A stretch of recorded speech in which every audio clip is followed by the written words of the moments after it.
EBN TV cares about the growth of your business.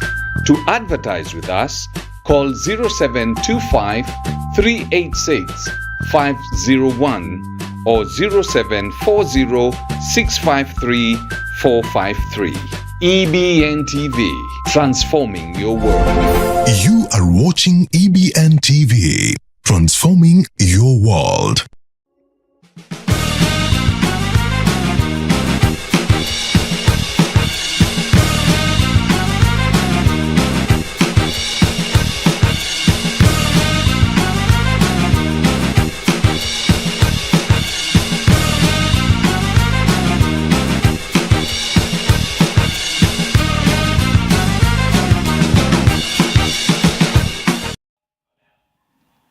It is a pleasure having you on EBN TV, the Spheres of Life. I'm your host, Jeff Kimai. On this Sunday, we're having a great topic because we have great guests with us. And before we start, what we normally do here on Sunday, we make sure that we have transparency, we make sure there's objectivity, and we make sure that there's sanity in every story that we are sharing here. And Spheres of Life is something that we cover every issue of life, because we know that life has got great challenges and meanders here and there, and we do this so that we can lift someone. We do this so that we can make someone live and live strongly. I'm your host, Jeff Kimayu. Our show tonight is Perspective on Marriage. And I, Carolyne Muthoni, welcome to our show, Spheres of Life, another episode where we're going to tackle perspectives on marriage. We have two amazing guests for you. They'll get to introduce themselves in a short while. But before that, you can send your questions on our topic, or rather share where you're watching us from. That's on our social media platforms on YouTube, The Legend Productions, and on Instagram and Facebook, Jeff Somba The Legend. And this is our third time when we are doing the same topic, and we do this because marriage is a great institution, and this is where life starts from. This is where we get greater generations from marriage. So don't get bored, because this is the third time. Don't feel that we are repeating the same thing, because we said once again, this is a crucial and a sensitive institution in marriage. Remember House of Something, what we entered for last 2 weeks, and it was great. And for our audience, we make sure that you grow in everything that we're sharing here. So tonight we're having a topic on the perspectives of marriage, and tonight we've great guests with us, and I think we have a parent and a daughter. Yes. So I'm starting with the daughter. Wendy, welcome to EBN TV. Thank you, Jeff and Carol, and thank you for inviting me here tonight. You're welcome. So let's know much about Winnie. So my name is Winfred Kisoi, though so many people call me Winnie. Others prefer Kisoi, so it depends where I am. And maybe just a brief introduction of myself. So on career, I'm currently working for a software company. I'm a senior operations and finance executive in a software company currently. I have more experiences in other companies as well, though I may not dwell deep into that because of time. Academically, I hold a master's degree in business management. That is a specialization with strategy planning. And I hold a bachelor's degree in commerce from the University of Nairobi. The master's degree is from JKUAT. And again, I also hold a certificate in CPA and CIPS. CIPS is simply Charter Institute of Procurement and Supplies. So currently also pursuing a course in data analytics. So I think I just love books generally. So I think I tend to do a lot of things all together. And above all, I'm born again and I love Christ. And I find joy in serving in the church, currently as a youth chairperson at RGC Buruburu. So generally, that is who I am. Thank you. That's great information. And I think someone out there is getting goosebumps because of the levels of education that we has pursued. And that's great. We have another guest. We are honored and privileged to have Samson on EBN TV. Welcome so much, sir. Thank you very much for this opportunity and for the invitation to come over to this place. My name is Samson Kyoko. I'm a training consultant. Yeah. The job that I love very much, engaging with people, transferring knowledge and skills. I'm a married man, have 2 daughters. The firstborn is Kezia Mwekali, and the secondborn is Tamar Mweni. And my wife is Alice Kioko. And this is a family that I love so much. And by the grace of God, we've come this far. So I fellowship with Redeemed Gospel Church, Uru, under the leadership of Pastor Alice, a church that has given us opportunity to grow. And I'm the youth patron in that church. So that's me. And once again, thank you. You most welcome. Unaweza tuma salamu. I extend my greetings to my lovely daughters and my wife, my brothers and my sisters, and the larger family of TOG. I love you, and may God bless you. And that's great. Now we are on the top of our topic. Now, I said, and I want to make this confirmation to our audience, that what we normally do here is that we talk of every issue that concerns us in life, because we know that sometimes you may be left alone and you find challenges, and when you find this kind of challenge, you find that you want to die and you want to ease yourself by dying. So when we come here, we call this home and we talk every issue because we are our own. So tonight we are talking about marriage, and I'm happy to see Winnie on kind of a bench. Now, I'm told, an old man, and I'm just quoting, I don't mean that you're old, but when you are experiencing something, actually you're old. You have some knowledge and know how to handle issues in that kind of a field. And now, when a old man, or once a old man can see too far seated, but a young man standing on, or even held on Times Tower, they can't see where an old man can see. How old are you in marriage? 16 years now. Okay, it's a great experience. That's why I'm calling you old. Yeah. Now, what are some of now? You describe what marriage is. Marriage, number one, is an institution ordained of God. And if it is ordained of God, then it means that there are blessings that come with marriage. Marriage is not just a relationship, but a companionship. It is an institution that calls for trust. It is an institution that calls for love. It is an institution that calls for patience. And also it is an institution that calls for people to work together, irrespective of their differences. Because the fact remains that you're not married to your sister or your brother. You're married to a stranger. So it means that there are things about this person you may not like. There are things about this person that you may not understand. But as time goes by, because of the grace of God and because of the foundation that you lay in this institution, you get to a level where you become like brother and sister because of that understanding. So it calls for someone to be prepared before they get into this institution. The preparation that I'm talking about is psychological preparation, physical preparation, emotional preparation, and mental preparation. Not unless you're ready, then you may not win in this institution. Okay, that's great. And there's a point that you've mentioned before I shift to Winnie. Now, when you become a brother and a sister in marriage, what does that mean? It means you've gotten to a level where you know each other too well. You know their weakness, they know your weakness. You know their strength, they know your strength.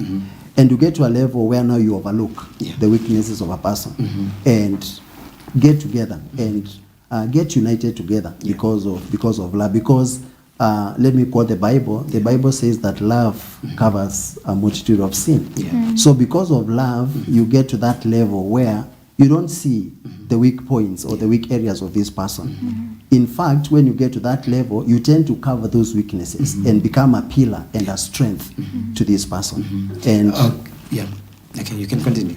And at that point now, because there's grace that is supporting you, and there are things that bring you together, you become now like brother and sister.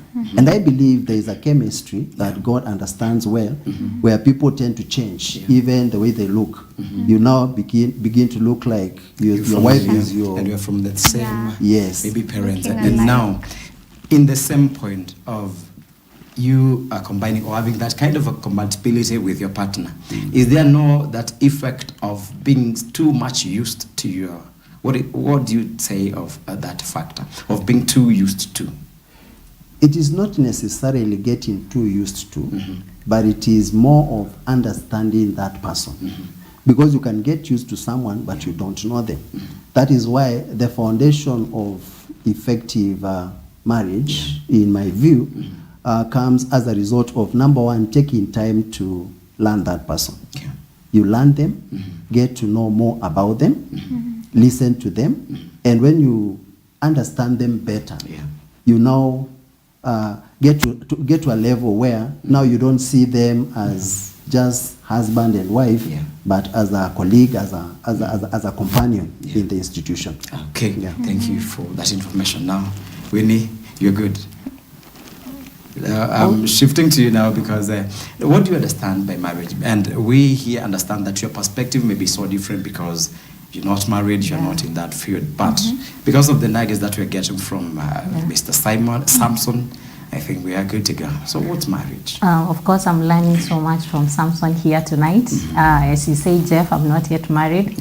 But of course, I have a perspective about what marriage is. And I strongly believe marriage is an institution that God himself started.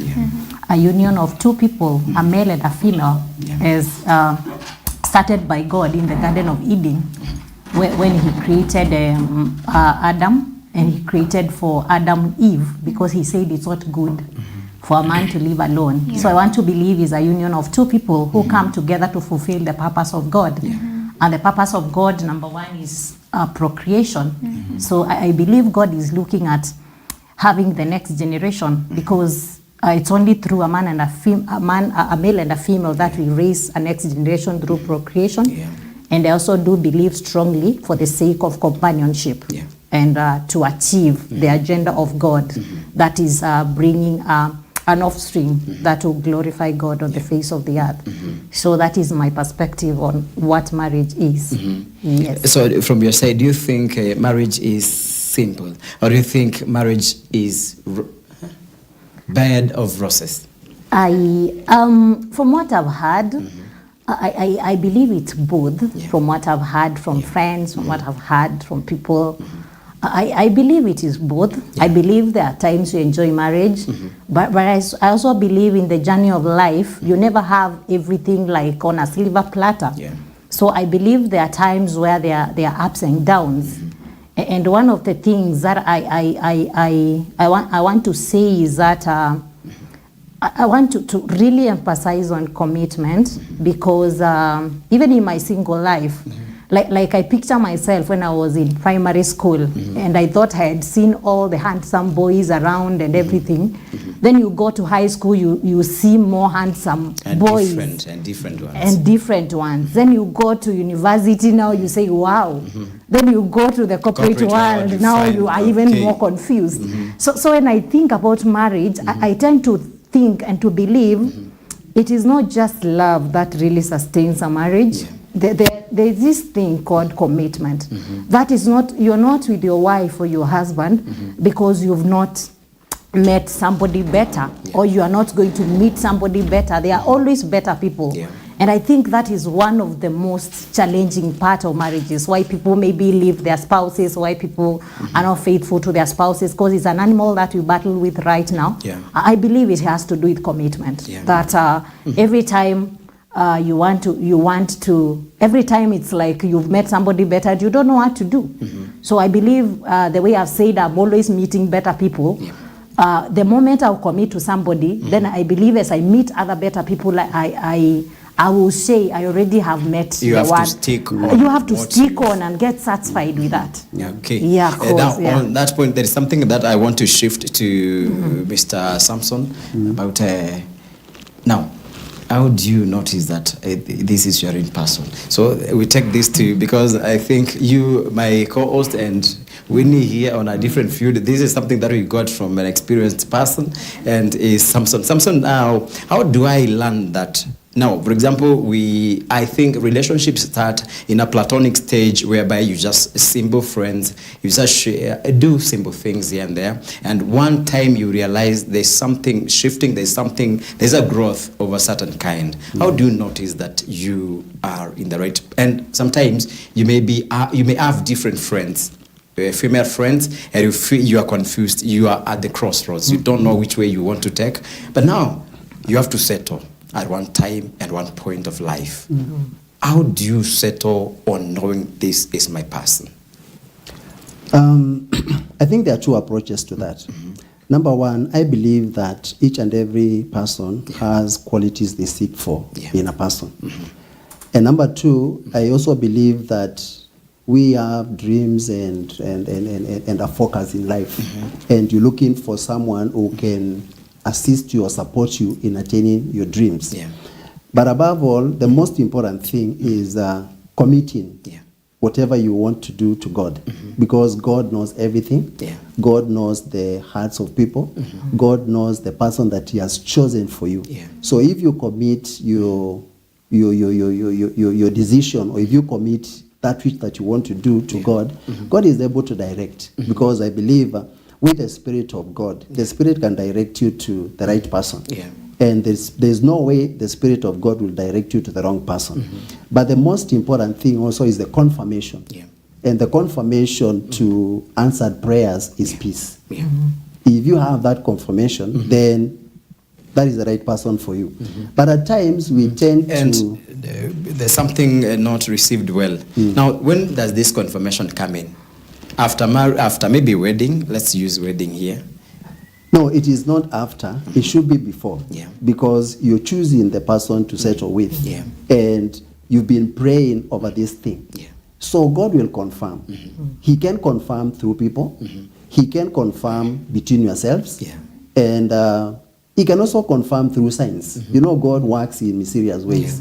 You may not know the people that you're calling friends today. Maybe tomorrow they'll become your partner. You may not know. There's always that opportune time when God manifests that which he wants to do in your life. And especially if you are prayerful. If you are prayerful, you will not miss. That peace will come and that confirmation will come. I don't believe if you're so connected to God, God will just let you make the wrong decision. I'm not saying that we cannot make wrong decisions. We can, but with the right connection to God and his Spirit, he'll always tell you this is right, this is wrong, and he'll guide you on the right choice. Okay. Now, considering that men are different when you're choosing a partner, what are some of the factors maybe that may mainly influence you to choose on a partner? I believe the preferences vary from one person to another, but people are driven by what they see. And I always say this, what you see may be deceitful, and what you see may not be permanent. The most important thing is to understand what is the motive, what is the state of the heart of this person, where are these people going? Because if I pick you as my partner because you look good, there's a possibility as time goes by, the looks will change. So if the looks change, what happens? Will I turn back and say you are the wrong person? So there's always that thing that should come from within, not from outside. If you are driven by forces from within, unlike forces from outside, you will not see any change in this person when you get into them. But so long as you are driven by what you see, be guaranteed, a time comes when you look at them, maybe when you met them, the makeup was speaking for them. What about when you meet them without the makeup? What happens? You run. Will you run? You don't run. Yeah, so it is more of the internal than the external. Okay, now some people say that experience is the best teacher, and they never tell us which kind of experience that we have to get. But before we get to that, I'm getting to you, Winnie, so get prepared. Now, what are some of the symptoms that we can see manifested through the peace that you get after knowing that this is your partner?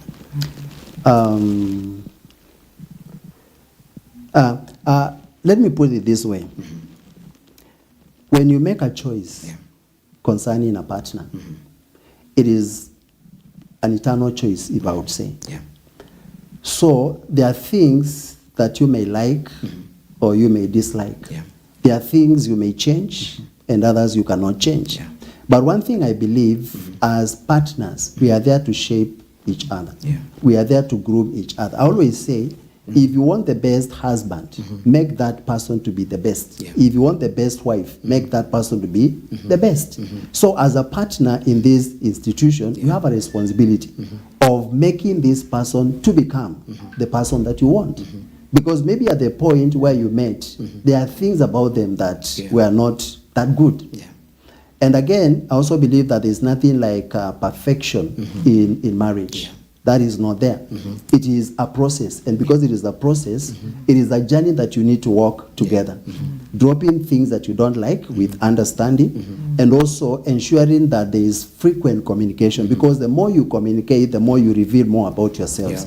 And you'll be able now to deal with issues that may come your way. Okay, and to also have mutual collaboration in every aspect of life. Now, shifting to Whitney, I think you see marriages outside here. Yeah. And you see some growing, some fruitful, others are dropping off their flowers. Now, do you have expectations in marriage, or even have you drawn the person that you want in life? Of course, everyone has expectations. Even the Bible says expectations the righteous will not be cut off. So that means even God himself expects us to have some expectations. So personally, I do have expectations.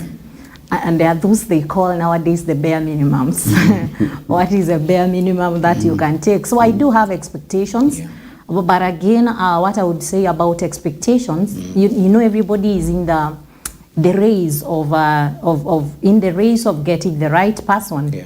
But sometimes this question is usually thrown back to us. First of all, before you are in that race of finding the right person, are yourself the right one? Because you are out here, maybe you are looking for a rich man, and there is that expectation you have set of you should have this amount of money. Do yourself, even that age. If a girl child is not able to afford that money, where are you expecting the man to get the money from? It's the same gender. So so the expectations I have, but again, the expectations cannot be like, you cannot get 100% in a man. I believe, as he has said, there is no perfection. There is no perfect man. So as I have the expectations, I also have like the room where not finding 100% of a human being, because even myself, I'm not 100%. So that is what I would say about expectations. Should expectations be too high or too low, or what's the strategy of setting the expectations? I would not say be too low and again too high, because again, do not settle for less. If you feel like this is not what I prayed for, because you know we are praying for these partners, we are praying for these spouses to come. I believe every born again, if you are born again at all, I know that's our priority, that you are praying for the spouses. So I wouldn't advise anyone to settle for less and saying that, okay, after all, it's anything in a trouser, because they say maybe, I don't know, below 25, you have expectations, they call it TDH, tall, dark, and handsome. So after 25, you I don't know exactly, you start now narrowing down. Then after, I don't know whether it's after 30 or 35 where they say anything. Actually, you start lowering your value. Yeah, you start lowering your value and saying anything in a trouser. So I still would say that the expectation should not be too low. What if you find a scarecrow in a trouser? Because nowadays we find them actually a lot on our farms. So I would say that the expectation should not also be too low and again too high, but it should be something that is reasonable.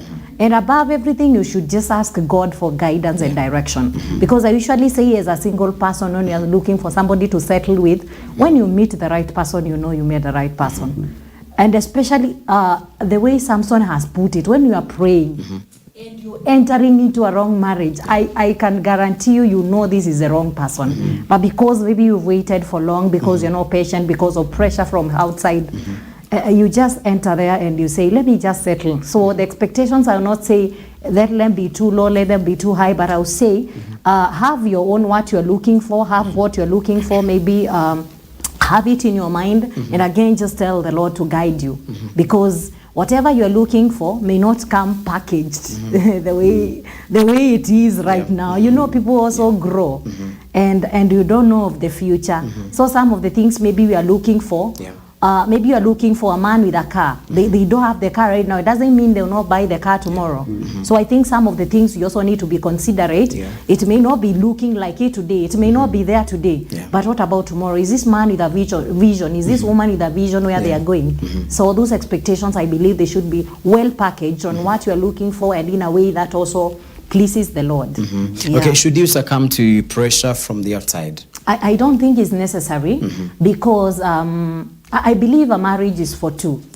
Because people will cheer you up. Even we live in a world where you make mistakes and people are cheering you on to make your mistakes, and deep within their hearts they know that Winnie is making a mistake, and maybe nobody wants to correct you. We also live in a world where you get to a certain age and everybody is asking you, why are you not bringing this man home? What's going on? But the moment you enter in that house, you'll be the only two of you and nobody else. You know, the wedding, the way they come and dance and leave. So after you succumb to pressure, so what next? Who is going to walk with you into that house and help you firefight? So I believe as much as there is pressure, just imagine the two of you. How are you going to handle it afterwards? Is this the crowd that is pressuring you? Will they come and help you? No, they will not come. Okay, thank you. As we shift to our therapist, there's something I want to know from you, Winnie. And now that I've got a gentleman by the name X or Y or W, and you are Winnie there, and suppose you're working, both of you, and today or this month I feel that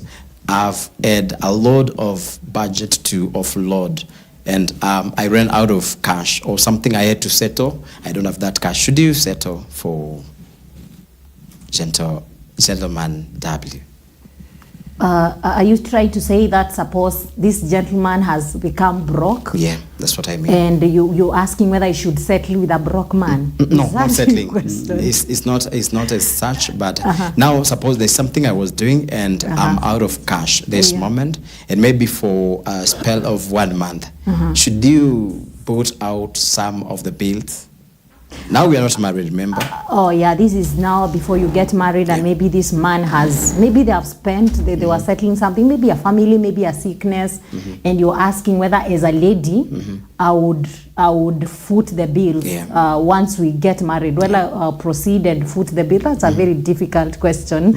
And we are living in a world where women say that his money is our money, but my money is mine. But for me, I don't think I am for that ideology. I believe when you get to marry, of course I said I'm not yet married, but I believe when you come together, whatever I have and whatever you have now becomes ours. About you maybe not being as stable as I am, I don't think it should be a hindrance, because as long as we have agreed that is just a season that you are in, does not mean tomorrow you not come out of the season and be able to be maybe the provider, as I expect maybe the man to be the provider. So I don't think resources and what someone has, material things, because we have today and tomorrow they are not. You can't tell who will be more stable tomorrow. So I don't think that will be an hindrance. Do you think gentleman W is not looking opportunistic and materialistic in that kind of an issue? If at all you have, I believe before, as he said, Samson talked about it, that you need to understand the person you are getting to marry. So I think if you've worked together for some time, you already understand whether this man wants to settle with you because of what you have, or is it that they're settling with you because of what they will get from you. So I want to believe that get to understand exactly what happened, and get to understand also the clear picture that he has after we settle, so what. So I think you can always differentiate between a materialistic person, an opportunistic person, the one who wants to take an advantage of you, and a genuine person. So as long as you've worked with them for some time, you know them, and you know their clear plan also about you and how they are. Because I also will not advise somebody to get into somewhere with a man who has no clear plan, because I believe a man is also the head and the person, the visionary of the marriage. So they also need to give you a clear plan. They may not have the clear plan because nobody knows the tomorrow, but God says that we bring our plans to him. So that means he expects us to have some plans. So let him have some plans and let me now figure out, and depending on the background and the information that I have about him and the knowledge, then I'll make the decision. Okay, that's great. Yeah. And this is for 30 seconds, so that this is bigger for Samson. I know he'll land. Okay. But suppose you find any kind of a challenge of any magnitude, what will you do now that you're in marriage? Now, when I get into marriage and find any kind of We won't challenge. specify, just any. Okay, any challenge, of course, we said marriages have challenges. For me, I believe the solution lies between two people. Yeah. Because you are the two people that got into the marriage. I don't think the solution will come outside the two of you. Because Thank you. I think I'm coming back to you because I wanted to see what you'll respond before we get our therapist. Okay. Yeah, so Samson, I know it is a tough journey and a voyage in marriage. It is not easy because, as I said, we need to have a mutual collaboration in thinking, in every activity that we are involved in as a couple. So what are some of the challenges that you may find in life of marriage, and how do you handle, or how do you navigate through the challenges? Challenges are there in marriage. Actually, the most common one in marriage. So as I said, they're there in marriage. Yeah. And they vary from one marriage to the other. Yeah. But I also believe that there's nothing like unique challenge to one family and unique to another. You'll find that most of the challenges that we go through are like the same. For example, misunderstandings are there all through. You cannot say that you will relate with a person or stay with a person for forever without getting to misunderstand. But when you get to that level, how do you deal with it? As she has said, it is the two of you. Because marriage is not built through the experience of others. We cannot look at other people outside and copy them. It will not work. It is our responsibility to build our marriage based on how we want it to be. Think of another challenge like financial challenges. You'll find yourself at some point getting into that challenge. But how you deal with it matters a lot. I'll give an example. For example, if I'm financially challenged and I'm the provider, it does not mean that my wife cannot step in. And I want to appreciate my wife on television. She has always stepped in when these challenges came. She has never said that my money is my money. Our money is our money. From the first day, our money is our money. So whatever I bring at the end of the month and whatever she brings, it is not hers, it is not mine, it is our money. Yours. So we plan on how we are going to use that money. Another challenge. Another challenge is communication. And before we go to communication, I would like that you advise someone who is entering marriage tonight or from tonight onwards, that they feel that my money should be my money. And maybe actually it's not about money alone, even in property. And you find that there are some things, property that I have, it is hidden and no one knows in my family, but friends know. So, and there's someone who will say that I'll never disclose everything, all of my worth to my wife, because one time is a poro. So advise someone entering there. Is it advisable that you disclose and others actually, you may know the PIN numbers of your wife's account and vice versa. But some, before they enter, or even after they've entered the same spot of marriage, they feel that I'm supposed to be closed into my issues and issues of finances and property. You know, when the Bible says that you become one, it means becoming one in everything. Meaning that there's nothing that you will claim at any given time that this is mine. Now, a person who is getting into marriage with that mindset may not go far. Because, as she has said, money comes, money goes. You may have money before we get into this relationship, but at some point, this money goes away. So what will happen if your foundation was on what I had before we got into the marriage? So my advice will be, don't look at the material things. Because material things are not permanent. They are bound to change. In fact, the best approach to how to start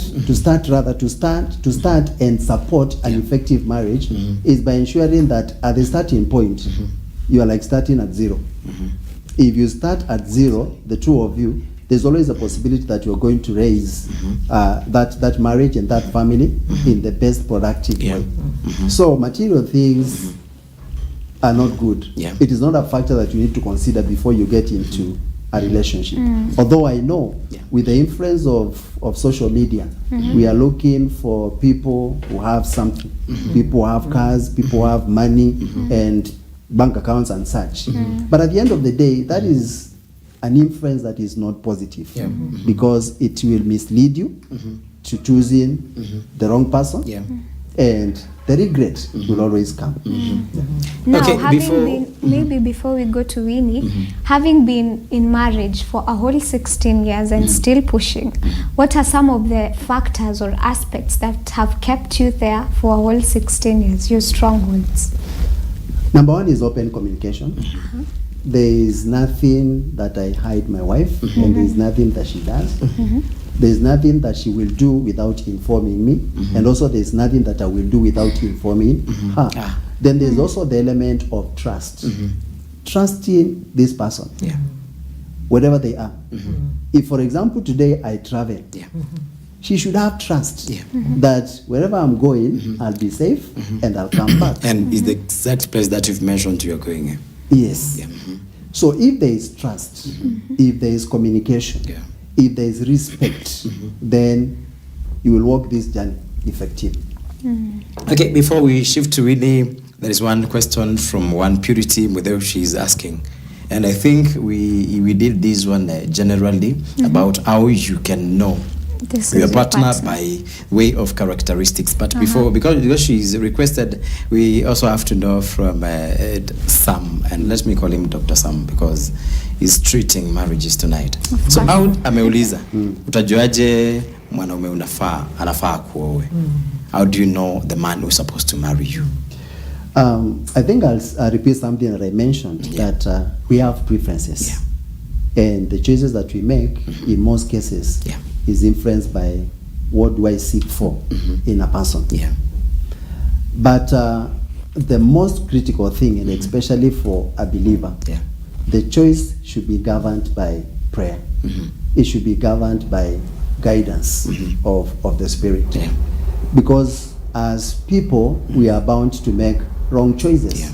We are bound to make judgment that is not right. And I'll speak more about the judgment.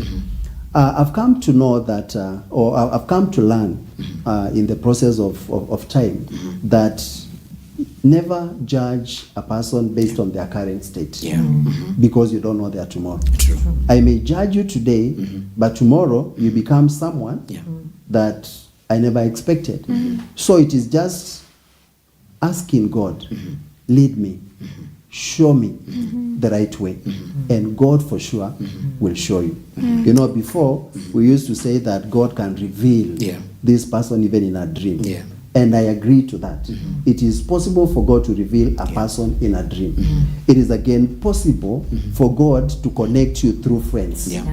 So when you are approaching this institution, be open. Don't just be rigid, or maybe choose on a pattern way to follow, or maybe convince yourself that if it is not A, it can never be B. Be open, and God will always guide you. Okay, or even you avoid is it called the male syndrome, the fact of you being in dominance. So before we want to read some of the comments that we are receiving from ours, but after this we shall be getting into communication in marriage. Okay, go on. So there's Purity Muthoni again. She has posted a question. So is it wrong to marry a man who has a certain fault in the name of he will change? There's Ndanu Felista saying, Kayola, we are tuned in. Joy Kabi Kemotho saying, watching from Jericho. There's Jenny Shiksma saying, watching. Stephen Amungu saying, watching live. Search my gospel songs on YouTube channel. There's Dina Mwania Good to see you, Sis Winnie, Mr. Samson, our neighbor from TOG. Is it TOG or TOG? It's TOG. Oh. Then there's Dina Mwania saying, Islands well represented tonight. Yeah, so maybe you can answer our purities question. I believe that we are not perfect. Let me start from there. We have weaknesses. But the weaknesses that people have may not be permanent. There are things that we can change, and especially if there is a will to change. At times, people don't change because they don't know that it is a weakness, or they don't know it is a problem. But if they can be advised, if they can be guided, some of these things can change. So don't say no to a person because there is something about them that you don't like. So long as it is something that can be changed, then you can go forth. Okay. So that's great. And Winnie, now, now suppose you find yourself. There's another question. Nah, we were supposed to dwell into context. Yeah. I'm getting back there. But we have to make sure that they are coordinated in one way as far as the questions are concerned. Now, suppose you find yourself in marriage and you find the challenges that actually one in finances, and that maybe someone is not disclosing how much they get, or even the property they have somewhere. What will you do? And now that you have maybe a mileage in marriage, maybe you have 2 to 3 or 4 years in marriage, and you had not noticed that your person is secretive in one way or the other, how will you handle that? Thank you, Jeff, for that question. Of course, this is theoretical for me, but I would say that, as we keep saying, and we've been saying here, that the solution lies between two people. So if at all I'm married to this person, I believe we trust one another, because I believe there is no marriage without trust. It could be there, but it is so difficult. Because I can imagine, if you cannot trust someone, then how are you even married to them? If maybe trust has been broken and all that. So I believe in approaching this matter through just seeking to understand why your partner is not disclosing. Maybe they're not declaring their wealth to you, they're not disclosing what they earn, they're not disclosing their property, or they're even doing their projects with their mothers hidden. I have to hear sometimes husbands who are doing projects with their mothers, friends, even sisters, brothers, and you are not aware. So I think I will approach it from just wanting to talk to him about the issue before I even do anything else. Is just seeking to understand why is he doing that, and maybe after I understand that, we can just sit down and talk. So I just believe in talking it out, because I don't believe problems are solved by keeping quiet, because even if you keep quiet, then there's nothing you are solving. So just approach it from a talking direction and get to understand. Maybe there is a fear they have, or even you, maybe there is a trust that you broke. Maybe they found you have a secret account, and that's what put them off. So just understand what triggered that, and maybe after talking now, you can come to terms and agreement. So that's great. So that's great. And how pivotal is communication in a marriage? One of the pillars to successful marriage as an institution is communication. And communication is not just passing of information. Communication must create understanding, meaning that whatever I'm communicating must be understood by the person receiving that information. And again, it is also important for you to know, how do you communicate to your partner? What is the best way they can understand what you're communicating? Then also asking yourself, which is the right time to communicate to them? Because I've come to realize that there are times when you communicate, but you're not making sense. But the other times you will communicate and you're making much sense. Still, it is important for someone to understand that the way a man is wired and the way a woman is wired is totally different. So if you understand those dynamics, then it becomes easier for you to stay with this person. Then there's also a bit of understanding the body communication. Because what works most is understanding the body language of your partner. If you understand the body language, even before they say anything, you will know that this is what they want you to say. This is what they want. They don't want you to say. So it is very important for you to build your marriage on communication as a foundation. Okay, and so sometimes you may find there is a challenge, as we mentioned of challenges earlier, and these challenges, I feel that I'm not supposed to handle. Maybe it's something that I have to skip. Maybe I think from my side as a man, it is not important for us to keep handling this issue. And I think that is part of communication. So what will you do now that you find that your partner is not ready?